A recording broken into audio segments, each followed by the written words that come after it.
Be phenomenal every day.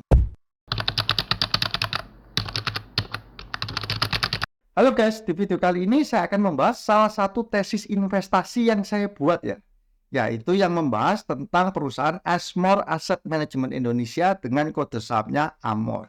Nah, tesis investasi ini saya buat dengan menggunakan value investing, tentu dengan analisa kuantitatif dan juga kuantitatif.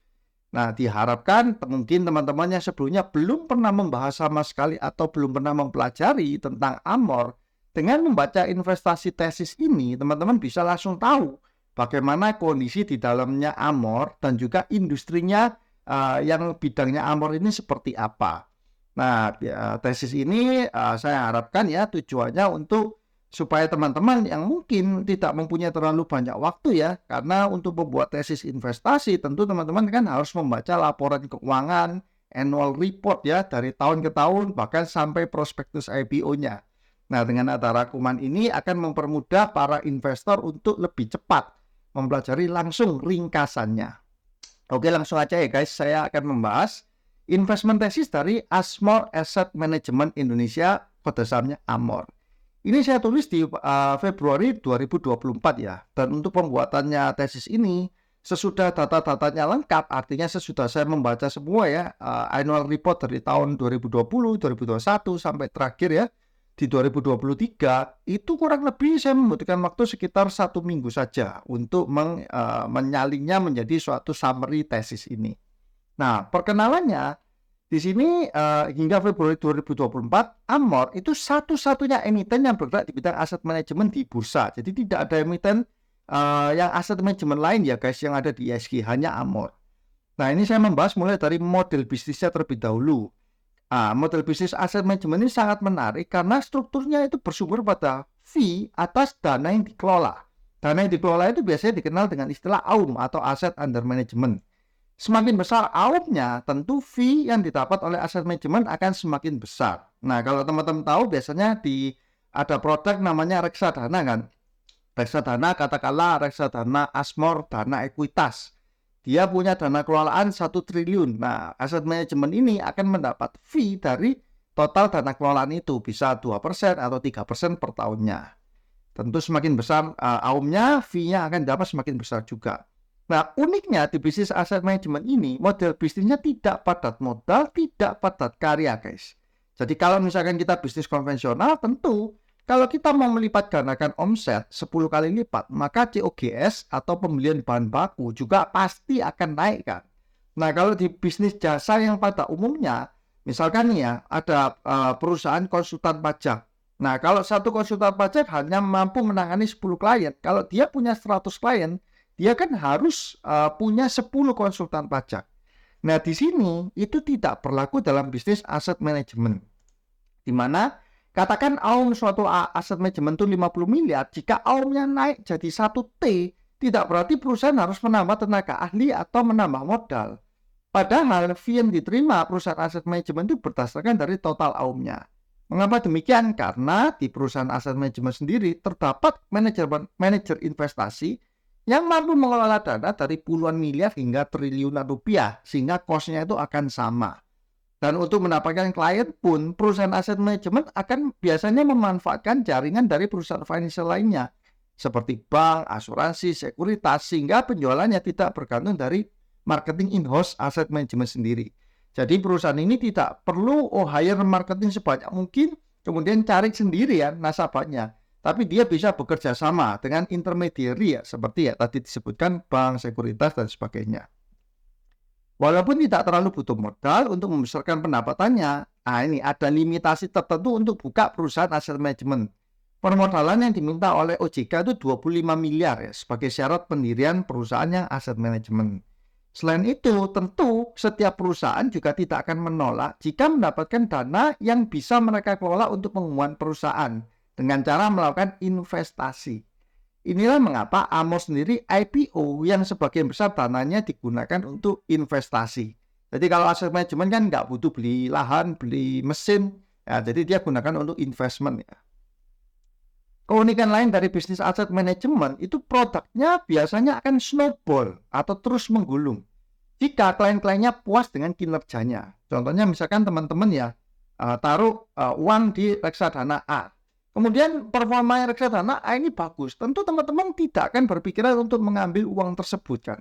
Teman-teman bahkan mungkin akan menambah lagi. Nah, selama dana itu masih masuk di dalam fund-nya, di dalam reksadananya, ya perusahaan aset manajemen akan terus mendapatkan fee setiap tahun. Makanya itu ada saya berikan istilah snowball ya. Ini yang keunggulan dari bisnis aset manajemen. Katakanlah sebuah aset manajemen berhasil mempunyai omset 10 triliun, tahun depan perusahaan ini tidak perlu cari omset dari nol lagi guys. Kenapa? Karena nggak mungkin kan 10 triliun ini semuanya di withdraw sama nasabahnya. Nggak mungkin, jarang sekali itu terjadi. Nah itu berbeda dengan kita kalau berbisnis lain ya, dimana tahun depan omsetnya akan riset dari nol.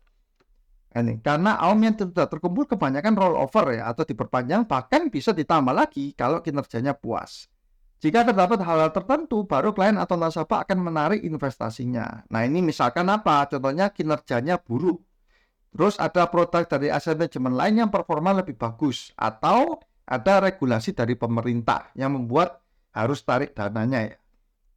Karena nature bisnisnya seperti ini, perusahaan aset manajemen ketika sudah mempunyai dana kelolaan besar artinya sudah puluhan triliun ya, maka akan cash rich ya, karena dia sudah akan menjadi seperti passive income-nya, di mana dia akan setiap tahun mendapatkan fee dari manajemen fee-nya ya. Dan pada umumnya akan membagikan dividen yang besar pula kepada pemegang sahamnya. Nah, dia kan tidak perlu capex yang besar kan, tidak perlu beli fixed asset. Oleh sebab itu, Amor ini bagi dividennya juga sangat besar. Nah, ini company overview-nya. Amor atau Asmor Indonesia awalnya bernama PT Buana Mega Abadi, berganti nama jadi Asmor, itu tahun 2012. Nah, Asmor Group sendiri itu dari Britania Raya, Inggris ya, yang sudah melantai dengan kode sahamnya AJMPF. Total dana kelolaannya global ya, yang Asmor Group global itu 1.377 triliun, jadi sudah sangat besar sekali ini. Asmor Group itu berfokus menjadi manajer investasi di negara berkembang, emerging market. Dia tidak menyasar negara seperti Amerika yang sudah maju ya, tapi dia menyasar negara-negara yang baru berkembang. Ya, salah satunya Indonesia ini. Walaupun baru berkiprah dari tahun 2010 atau 14 tahun, Asmor Indonesia itu bersaing kompetitif dan agresif dengan cara apa? Merekrut pentolan dari Schröder. Nah, kalau teman-teman di dunia reksadana atau manajer investasi tentu sudah nggak asing dengar kata Schröder ya, karena dia sudah dari tahun 1991. Nah, yang direkrut adalah Insinyur Ronaldus Gandahusada, langsung dijadikan sebagai Presiden Direktur Asmor Indonesia. Saat direkrut pun Schröder itu juga posisinya bukan yang papan bawah ya, tapi juga topnya salah satu fund manager di Indonesia. Bapak Insinyur Ronaldus Gandahusada itu adalah mantan Presiden Direktur Schröder, sudah menjabat 14 tahun. Nah, produknya apa saja sih yang ada di Amor? Itu ada 3 ya. Pertama, reksadana. Dia punya 21 produk reksadana ya. Ada yang saham, pasar uang, pendapatan tetap, terproteksi, dan campuran. Total AUM reksadananya Amor ini 14,6 triliun rupiah dari reksadana saja ya. Kemudian ada produk ETF, Exchange Traded Fund. Nah, ini hanya satu dan ini kecil sekali ya, cuma 33 miliar rupiah. Nah, ini bisa kita anggap tidak terlalu signifikan ya. Terakhir ada kontrak pengelolaan dana. Asmor ini punya 9 KPD yang mencakup 45% dari total dana kelolaan Asmor Indonesia.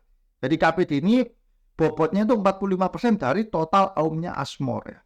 Atau setara dengan 14,4 triliun rupiah. Nah, data ini saya ambil dari Juni 2023. Nah, date-nya Asmor ini dalam laporan keuangan atau annual report-nya itu di Juni ya. Kalau biasanya perusahaan-perusahaan kan banyak di Desember Desember dia 1 tahunnya kan di Desember. Kalau di Asmor ini 1 tahunnya itu di Juni di setiap bulan Juni ya. Jadi dia ambil dari misalkan ini Juni 2023, berarti periodenya Juni 2022 sampai Juni 2023. Revenue stream dari Asmor berdasarkan fee atas AUM ya yang dikelola, dan setiap produk itu punya fee sendiri-sendiri ya. Mulai dari 1% itu seperti pasar uang, kemudian ada pendapatan tetap itu 1,5%, dan saham ini paling besar. Reksadana saham itu manajemen fee-nya 2,5 sampai 3% ya. Nah, katakan Asmor itu punya AUM 32 triliun, asumsi rata-rata fee itu 1%, maka tiap tahun Asmore itu akan membukukan pendapatan fee 320 miliar. Pendapatan fee ini terus didapatkan selama nasabah tidak tarik dana atau withdraw. Ini yang membuat kinerja perusahaan aset manajemen itu sangat stabil jika apalagi jika AUM-nya berasal dari institusi terutama dapen atau asuransi yang peruntukan investasinya jangka panjang. Jadi kalau retail mungkin dia masih lebih gampang untuk tarik masuk ya, atau switching produk. Tapi kalau sudah nasabahnya itu sudah dapen atau institusi, maka biasanya horizonnya itu adalah long term investment. Selain itu juga ada biaya-biaya subscription fee, ya, redemption fee, dan juga switching fee yang sekitar 1-2%. Tapi ini tidak terlalu besar ya. Nah, economic mode. Apa mode dari perusahaan Asmore ini? Kalau kita lihat dari laporan keuangannya Asmore 2023, AUM Asmore 99% itu equity dan pendapatan tetap. Nah, ini bagus ya. Sangatlah bagus untuk aset manajemen. Untuk ekuitasnya mencapai 72,5%, atau artinya mayoritas itu di equity atau di saham. Di mana nasabah yang menaruh dananya di produk berjenis ekuitas biasanya untuk kebutuhan investasi jangka panjang. Nah, produk ini memberikan manajemen fee terbesar ya, seperti yang di awal saya bahas itu 2,5-3%. Kalau money market mungkin 1%-an saja, dan pendapatan tetap mungkin bisa 1-2% ya. Jenis produk yang paling buruk di industri ini bagi aset manajemen itu jika AUM-nya kebanyakan money market. Kenapa? Karena fee-nya rendah, nomor satu. Dan kedua, nasabah yang taruh uang di money market itu biasanya untuk dana idle atau dana darurat. Artinya bisa ditarik sewaktu-waktu kan. Nah, itu makanya kalau misalkan aset manajemen mayoritas portfolionya itu di money market, itu tentu tidak bagus bagi sisi keuangannya ya. Ini dana keluaran atau AUM-nya berdasarkan jenisnya, ini ya, sahamnya 72,5%, kalau efek utangnya 23,9%, obligasi ya, dan yang lain-lain 3,6%. Karakteristik dari nasabah Asmore kebanyakan dari institusi dan intermediary. Intermediary seperti yang tadi ya, kalau dia bekerja sama dengan kayak bank ya, kemudian ada dengan sekuritas, nah itu dia masuk intermediary. Porsi nasabah individu atau retail itu sangat sedikit. Nah, ini untuk menghindari turnover dana kelolaan akibat mindset retail. Nah, retail seperti biasa mudah panik dan cenderung investasinya bukan long term. Ini berdasarkan jenis investornya, institusi itu 64% ya di Asmore. Intermediary 35,7, retailnya cuma 0,3. Ini sangat amat menarik dan menjadi mood bagi Asmore Indonesia. Artinya dia akan jauh lebih stabil daripada aset manajemen lain yang fokusnya di retail. Nah, retail itu ya bisa in, bisa out, enggak. Loyalitasnya itu paling kecil, paling rendah. Bisnis aset manajemen memiliki barrier of entry, atau tidak sembarang orang itu bisa membuka perusahaan yang sejenis ya. Nah, ini berdasarkan peraturan OJK nomor ini ya, tahun 2021 itu ada aturan permodalan itu ada di angka 25 miliar. Selain dari permodalan, tidak mudah itu dapat trust dari masyarakat untuk menempatkan modal di perusahaan yang baru berdiri atau belum punya pengalaman. Nah, siapa yang berani menaruh dana di perusahaan atau MI yang belum punya track record? Tentu saja tidak ada kan. Nah, ini secara basic logiknya ya. Kita pun kalau disuruh taruh atau investasi uang di perusahaan yang baru berdiri atau yang kita nggak kenal manajer investasinya, tentu akan tidak mau ya.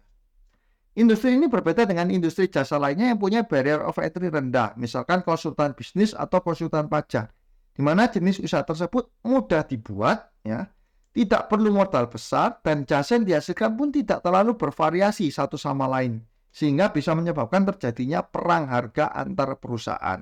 Nah, ini berbeda dengan dengan Asmore yang lebih susah untuk dibuat. Makanya perusahaan-perusahaan aset manajemen itu jarang sekali bersaing. Ibaratnya manajemen fee direndah-rendahin ya, itu jarang sekali. Mereka biasanya adu performa dari kinerjanya. Ini struktur pemegang saham. Nah, ini saya taruh waktu sebelum waktu IPO awal ya, dan waktu sekarang. Ini summary-nya adalah sejak IPO hingga saat ini tidak ada satupun pemegang saham Asmore yang di kepemilikan di atas 5% yang menjual sahamnya. Bahkan PT Adikarsa Sarana dan FX Edi Hartanto ini menambah kepemilikan sahamnya. Jadi mereka nggak ada yang jualan dari sejak IPO, Bahkan mereka juga ada menambah porsi, artinya bagus ya.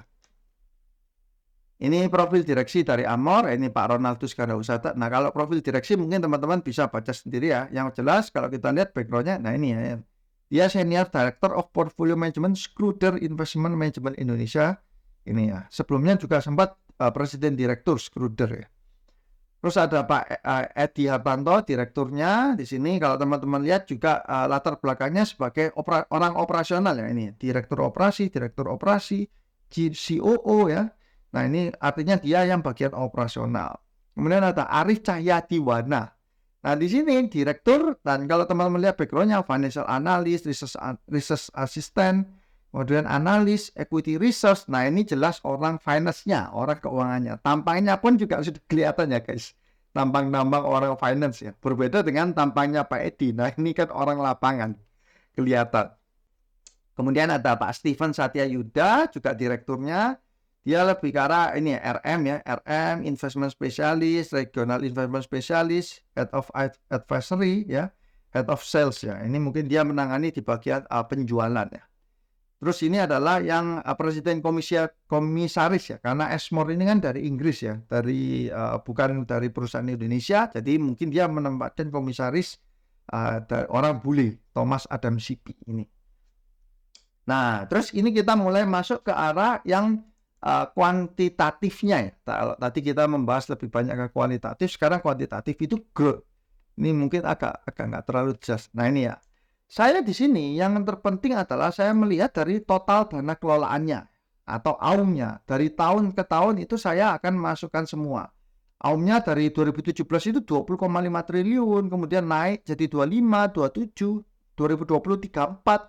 Kemudian dia sempat ambles ya di 2021 ini, ya ini karena COVID ya, tinggal 22 triliun. Terus dia 2022 ini recover ya, naik juga signifikan jadi 33, di 2023 ini ada sedikit penurunan. Menjadi 32 triliun. Nah ini growth AUM-nya, total AUM ini dari tahun ke tahun ini saya buatkan tabelnya. Yang non reksadana juga saya buatkan tabelnya. Kemudian reksadana juga saya buatkan tabelnya di sini. Nah ini untuk benchmark-nya itu AUM Indonesia ya. AUM reksadana Indonesia itu selama 2017 hingga 2023 itu growth-nya itu 10,52. Sedangkan untuk Esmore total AUM-nya itu selama 2017 sampai 2023 itu ada di ya ini ya 59%. Artinya dari 20,5 triliun ke 32 triliun itu sekitar 59%.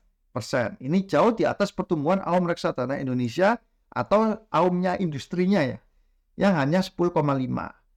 Pertumbuhan yang stabil ada di produk non reksadana atau KPD ya, di mana produk ini memang berfokus untuk investasi jangka panjang. Nah ini teman-teman bisa lihat ya, untuk non reksadananya dia 7,7, 8, 11, 11, 10, 12, 14. Jadi ketika ada penurunan pun itu dia tidak brutal ya penurunannya. Kayak kalau tahun 2020 ini kan dari totalnya kan 34 triliun jadi 22. Kenapa? Karena di reksadananya kan dari 23 triliun turun jadi 12 triliun atau turun hampir separuhnya kan.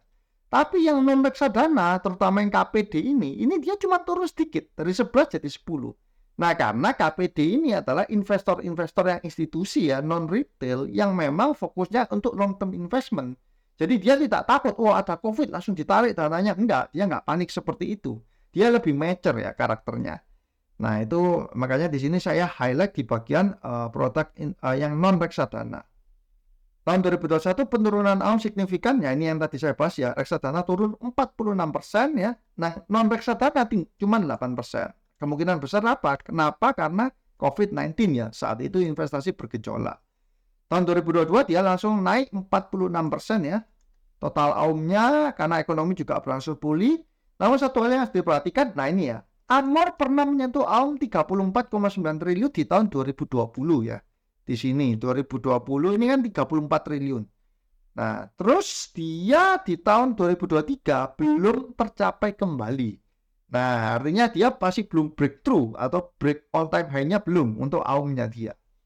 Kita harus melihat bagaimana perkembangan AUM dari Anmor di tahun 2024. Jika saja terjadi growth yang lebih AUM 2020, maka bisa dikatakan kinerja dari manajemen Anmor ini efektif. Artinya kalau 2024 ini dia bisa break ya, menyentuh all time high dari 34 triliun atau 35 triliun ke atas lah berarti ya.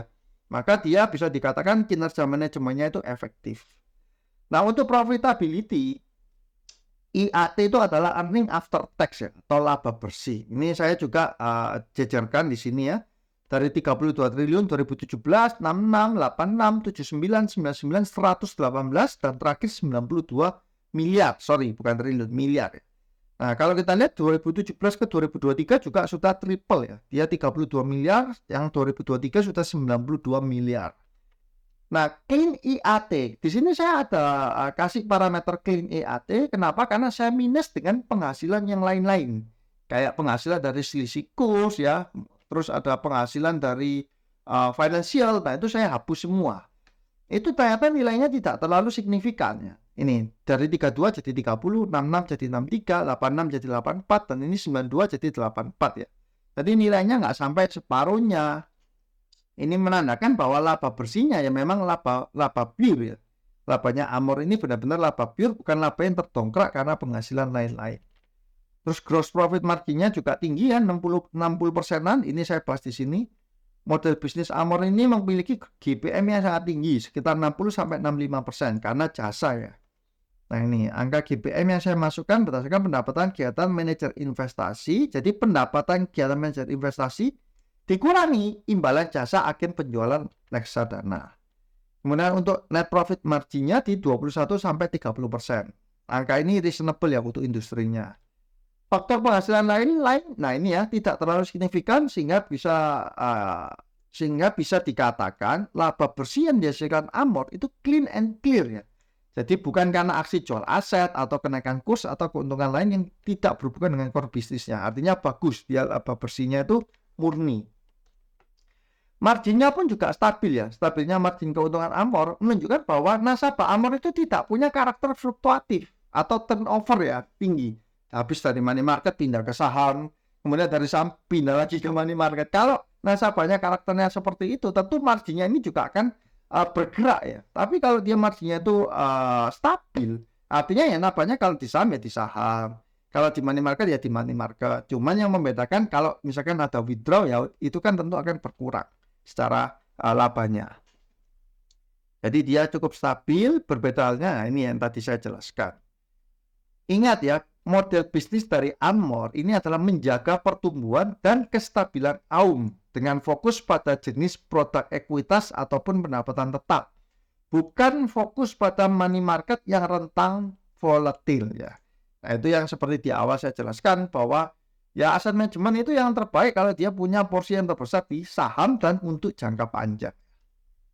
Kemudian di balance sheet ya. Di balance sheet-nya kalau kita lihat itu yang saya pakai hanya kas dan setara kas, kemudian dengan total liabilitas saja, hanya dua ini aja.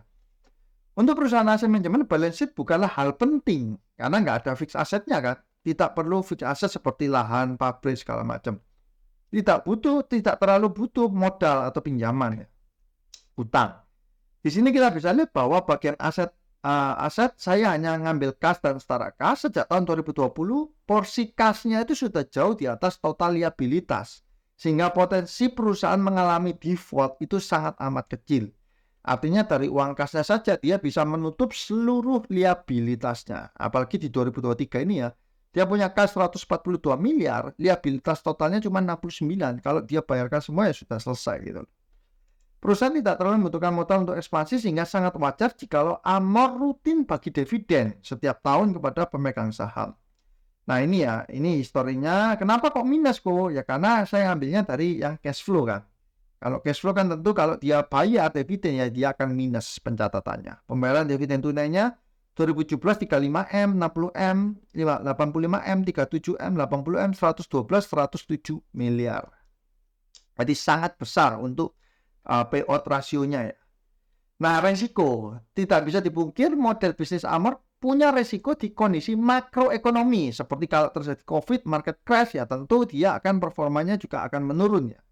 Dimana jika terjadi market crash maka resiko investor tarik dana juga terbuka. Selain itu terdapat faktor regulasi pemerintah terhadap produk keuangan ya. Jadi resikonya ini terjadi di tahun 2022 di mana perusahaan asuransi itu dibatasi oleh pemerintah untuk penempatan portfolio reksadananya. Jadi reksadananya harus underlying-nya itu surat berharga negara. Di lain itu tidak boleh. Makanya saat itu asuransi pada break semua reksadananya. Berlakunya aturan itu membuat perusahaan asuransi mau tidak mau reduce portfolio reksadana, mengalihkan ke investasi lainnya. Ini menyebabkan perusahaan aset manajemen yang sebelumnya dapat aum dari asuransi tergerus, kecuali jika mereka berhasil memberikan solusi produk lain yang sesuai dengan aturan. Nah, resiko berikutnya yang muncul di industri ini adalah hijacking intermediary atau sales ya, atau remiser yang punya nasabah HNW. HNW itu adalah high net worth client ya. Jadi kalau misalkan ada para sales atau intermediary yang punya database nasabah yang besar-besar, nah ini biasanya di industri keuangan itu mereka saling hijack satu sama lainnya. Itu sudah lumrah terjadi. Para pemain yang memegang klaim-klaim besar berusaha ditarik untuk memindahkan portfolio kliennya ke perusahaan kompetitor. Cara untuk menanggulangi ini adalah dengan berfokus pada performa fund, dan untuk Amor sendiri konsisten membesarkan aum di bagian KPD. Nah, KPD ini yang tadi yang non reksadana, yang saya bilang investornya itu biasanya institusi dan untuk jangka panjang. Menurut saya pribadi, ini adalah aset paling berharga dari Amor. Nah, pertumbuhan Amor yang berasal dari KPD membuat perusahaan sangat sustainable, menghindari berbagai risiko pembajakan. Itu ya, itu untuk resiko-resikonya. Yang bagian terakhir itu saya masuk di valuasinya. Nah, jumlah saham yang beredar kan 2 miliaran. Harganya saat ini dibuat itu 965, market cap-nya 2,1 triliun ya. Terus growth-nya saya lihat itu ada dua ya. Growth yang total itu 7,9%, yang non reksadana yang KPD itu adalah 11,2%. Kemudian PE ratio saya ambil yang clean ya, yang clean profit, artinya penghasilan lain saya buang itu adalah 25 kali. Nah, PBV saya tidak ambil di sini ya. Untuk valuasi perusahaan Amor, patokan growth yang saya pakai adalah 11% yang ini ya. Kenapa? Karena menurut saya aset yang terpenting ya yang non reksadana, yang KPD itu. Saya ambil yang growth itu 11% ya. Dan di harga saat ini per 25 itu maka dengan growth 11% per 25, maka bisa dikatakan saham Amor ini masih over value. Nah, walaupun mungkin teman-teman melihat bahwa saham Amor ini kan sudah drop cukup parah kan. Ini teman-teman bisa lihat di sini ya, nah di chartnya ini sempat dia menyentuh 2200-an dan sekarang ini sudah tinggal 965 ya, sudah drop parah. Nah, biasanya kalau kita hanya lihat teknikal, wah ini murah, ini sudah terkoreksi banyak. Tapi kalau kita sudah kita sudah masuk di investasi value investing, kita sama sekali tidak melihat harga masa lalu. Itu tidak ada hubungannya sudah dengan valuasi perusahaan. Nah, di sini saya tulis bahwa saham Amor akan menarik diakumulasi jika bisa menghasilkan PE ratio 10 kali. Untuk growth 11%, maka PE ratio-nya saya pakai 10 kali ya. Atau untuk valuasi saat ini itu di 308. Nah, namun karena saham Amor itu bagi dividen atau dividen stok ya, saham yang memberikan dividen tinggi, saya juga memperhitungkan faktor dividennya. Anggap saja asumsinya dividennya 90 miliar per tahun. Maka DPS-nya, dividen per share dari Amor itu Rp40 ya. Sehingga harga maksimal kalau teman-teman mau super aman investasi di Amor itu harus menunggu di harga Rp426. Loh, kok jauh kok? Ya memang karena di investasi yang value investing ini, peluru yang kita tembakkan itu harus benar-benar akurat ya. Jadi jangan sampai kita waduh, panas, saking panasnya pokoknya kelihatan turun langsung ditembak. Enggak, karena di metode ini setiap peluru itu harus dengan rasio akurasi yang sangat amat tinggi. Makanya saya baru bisa bilang bahwa untuk amannya harga maksimalnya itu di 426. Tentu valuasi ini dapat berubah seiring kinerja perusahaan. Kalau tiba-tiba perusahaannya performanya, growth-nya tuh melebihi ekspektasi, dia aumnya tiba-tiba bisa 40 triliun, 50 triliun. Nah, ini tentu valuasinya akan bergerak lagi ya, sangat signifikan kalau terjadi growth yang luar biasa. Faktor penentunya jangan lupa teman-teman ya, dalam value investing, faktor penentunya itu adalah growth. Nah, ini adalah tambahan saja, Asmor sendiri itu ada di peringkat 13 ya. Nah, ini ya. Untuk reksadana saja ini 18 triliun. Nah, ini market share reksadana per Januari 2024 diambil dari Bareksa. Di sini tidak memasukkan reksadana penyertaan terbatas, private equity fund tidak, KPD ini juga tidak dimasukkan, atau discretionary fund ya, DIRE dan KIK EBA ini juga nggak masuk semua. Ini yang full reksadana saja. Nah, ini adalah tesis yang saya buat ya teman-teman. Untuk valuasi sendiri sebenarnya itu juga saya membuat Excel-nya semua. Ini ya, Amort Fundamental Analysis, ini dari tahun ke tahun. Nah, ini saya rangkum semua sehingga menghasilkan valuasi itu ya. Baru bisa menghasilkan yang tadi saya tunjukkan ke teman-teman hasilnya semua. Nah, untuk saya memang berencana ya bersama ada satu orang yang menjadi partner saya karena dia juga yang sering sering komunikasi ya dengan saya untuk masalah investasi atau analisa saham yang menggunakan metode value investing. Kami memang berencana membuat satu platform ya. Doakan saja ya teman-teman supaya nanti platformnya itu bisa jadi dan semua update artikel ataupun seperti hal ini ya, seperti investment thesis ini bisa kita update di sana. Dan kalau saya juga mau tanya pendapat teman-teman ya, ketika saya membagikan tesis ini, salah satu tesis ini yaitu Amort, apakah menurut teman-teman tesis ini mudah dimengerti atau memang terlalu berat? Nah, itu saya juga mau tahu bagaimana pendapat dari teman-teman. Apakah bahasa yang saya gunakan juga terlalu berat sehingga orang-orang, wah kalau baca ini malah mumet aku kok. Lebih baik aku baca yang simpel-simpel aja. Nah, itu saya juga mohon teman-teman bisa tulis di kolom komentar ya. Oke guys, cukup sekian untuk video kali ini ya. Semoga teman-teman dapat berguna ya. Tes ini dapat berguna untuk teman-teman. Dan semoga teman-teman sehat selalu dan sukses selalu. See you guys.